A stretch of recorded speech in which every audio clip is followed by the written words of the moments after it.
નમસ્કાર. મોટી રિસેસ તો મોટી રિસેસના સમયમાં આપણે ભેગા થયા છે બાલવાટિકાની થીમ જે અત્યારે હાલ ચાલી રહી છે. આપણા મદદગાર, આપણા વ્યવસાયકારો જે અહીં આપણે રૂબરૂ મુલાકાત ના કરી શકીએ પણ બધા જ વ્યવસાયકારો આપણે અહીંયા બેની રિસેસમાં એનું પાત્ર અને એના સાધનો સાથે આપણે અહીંયા ભજવવાના છીએ. તો તમે શાંતિથી નિહાળજો. ચલો ભાઈ, મોટી રિસેસ. આજે મોટી રિસેસમાં આપણી શાળાના શૈલેષભાઈએ આપણા વ્યવસાયકારોનો મુલાકાત આમ તો ગામમાં જઈને કરવાની હોય. બધા અલગ અલગ વ્યવસાયકારો બતાવવા જઈએ તો લગભગ અઠવાડિયું 15 દિવસ મહિનો નીકળી જાય. પણ એમને એવું આયોજન કર્યું કે બધા જ વ્યવસાયકારોના સ્ટોલ અહીંયા ઊભા કરી દીધા છે. બધા સ્ટોલ અહીંયા લાગેલા છે. પાછળ તમે જોશો હમણાં વિડીયોની અંદર, તમે બધા સ્ટોલની અંદર બધા જ વ્યવસાયકારો છે પોતાનું કામ કરતા હશે અને આખી શાળાના બાળકો 1 by 1 ક્લાસ અહીંયા એ નિહાળશે અને એ જે વ્યવસાયકારો છે એના કામથી માહિતગાર બનશે કે કયો વ્યવસાયકાર શું કામ કરે છે. એટલે 15 દિવસ કે મહિનાનું કામ શૈલેષ સાહેબે એક જ દિવસમાં પૂરું કરી દીધું છે. એટલે પહેલાં તો આપણે સરસ મજાની તાલી પાડી દઈશું શૈલેષ સાહેબ માટે.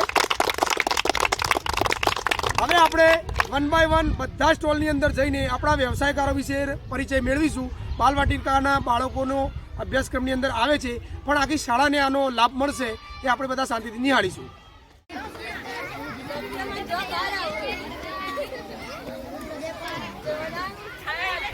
ડોક્ટરનો છે જે બીમાર લોકોની સેવા કરે છે. જોઈ લો તમે ડોક્ટરના સાધનો કયા કયા હોય. ઉભો રહે. સરસ. જોઈ લો તમે ડોક્ટરના સાધનો કેવા છે ને શું હોય બધો. કે ભાઈ શિક્ષક શું કરે ભાઈ? બાળકોને ભણાવે છે. તમે રોજ શાળામાં આવો છો ને? હું શિક્ષક છું, હું બાળકોને ભણાવું છું. થોડા પાછળ થોડો. દરજીનો છે, દરજી આપણને કપડા સીવીને આપે. જોરદાર છે શિક્ષક તો મમ્મી નહીં જોતા. સુથારનો છે જે બારી બારણા બનાવે છે. તમારે ઘરે પેલા લાકડાના ખાટલા હોય ને, ખાટલા પણ બનાવે છે. એમના સાધનો બી બતાવજો. સાધનો ઊંચા કરો. જો કરવત છે, હથોડી છે, પેલો રંધો છે, આ હેક્સો બ્લેડ છે, પક્કડ છે, ખીલી છે, હથોડી છે. આ એમના સાધનો હોય. તમારા ઘરે બારી બારણા બનાવી આપે છે. બોલો.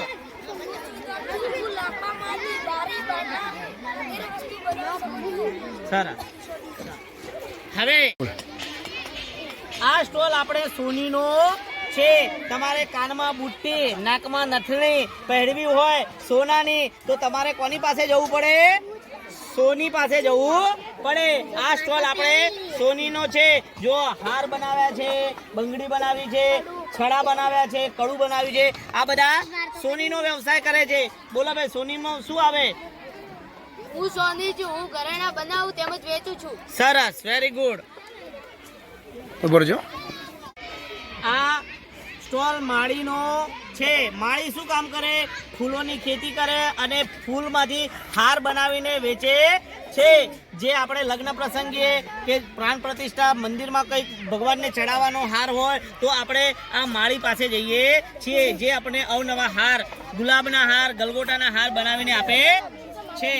હું માળી છું, હું ફૂલના હાર બનાવું છું તથા વેચું છું. હું લગ્નમાં ઓર્ડર લઉં છું. સરસ.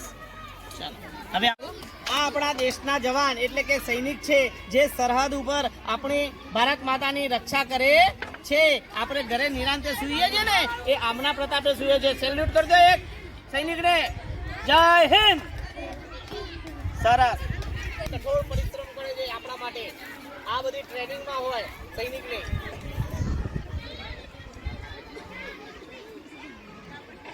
જગતના તાત એટલે કે ખેડૂત છે જે આપણે ખોરાક ખાઈએ છીએ એનું ઉત્પાદન કરે છે. આ ખેડૂત ના હોય તો આપણે શું ખાઈએ ભાઈ? ખોરાક વગર ચાલે? રોટલી વગર ચાલે?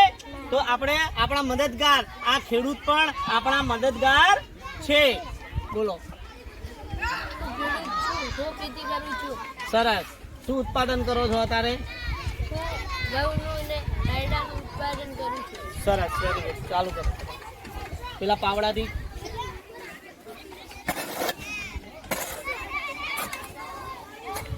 આ બાજુ આવી જાઓ. આ સ્ટોલ આપણે ધોબીનો છે. અહીંયા આપણે કપડાં તો ઘરે ગામડામાં તો ઘરે ધોઈએ છીએ, પરંતુ શહેરમાં કોઈ કપડાં અમુક એવા પૈસાદાર લોકો હોય કે જે ઘરે ધોતા નથી, બે જણ નોકરી કરતા હોય એ ઘરે કપડાં ધોતા નથી, એ આ લોન્ડ્રી એટલે કે ધોબીમાં આપી દે છે. જે ધોબી કપડાં ધોઈ અને સરસ મજાની કડક ઇસ્ત્રી કરીને ધોબી આપણને આપે છે. તો આ પણ આપણા એક મદદગાર છે.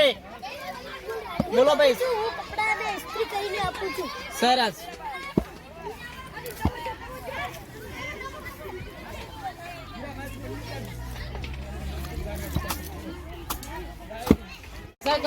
એટલે કે ભાઈ કુંભાર છે જે માટીમાંથી ઘડો અને તવા બનાવે છે.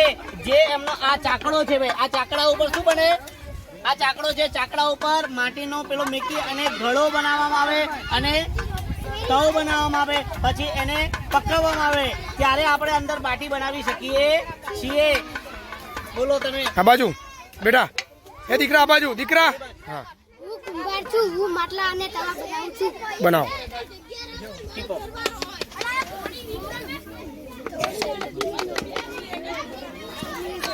હું કુંભાર છું. હું માટલા અને તવા બનાવું છું.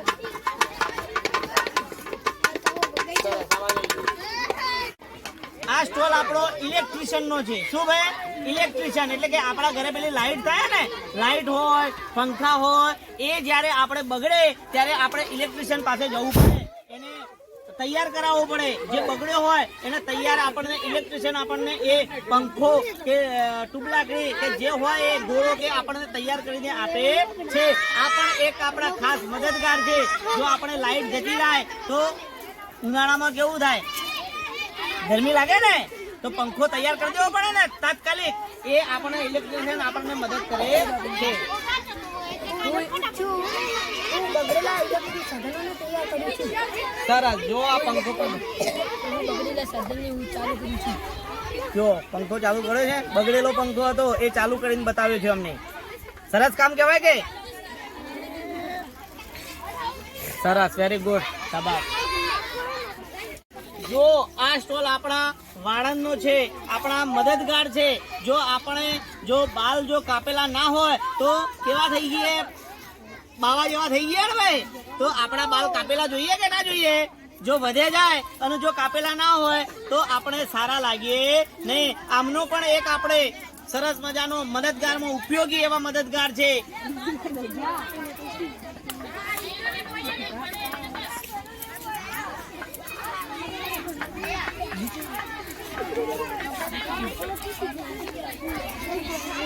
બાલ કાપવા પડે ને ભાઈ. હા, તો આપણા વાળંદ પણ આપણા મદદગાર છે, આપણા વ્યવસાયકાર છે ભાઈ. પડી ખબર?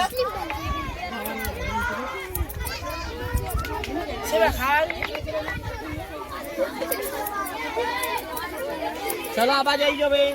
હવે સૌથી સારા આપણા મદદગાર એવા કડિયાભાઈ છે. જે કડિયાભાઈ શું કરે છે?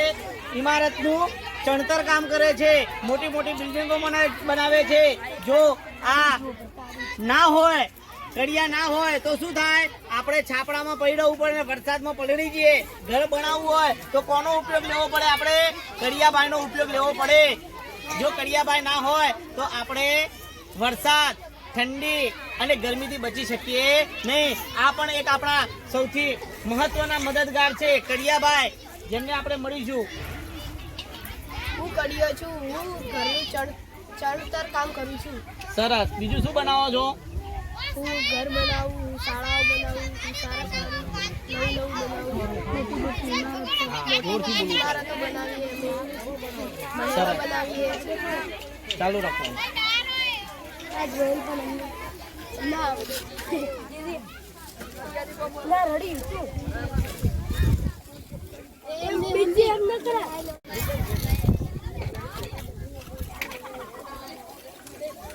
સરસ. આવા જઈ જાઓ બાલવાટિકા વાળા. આવા જઈ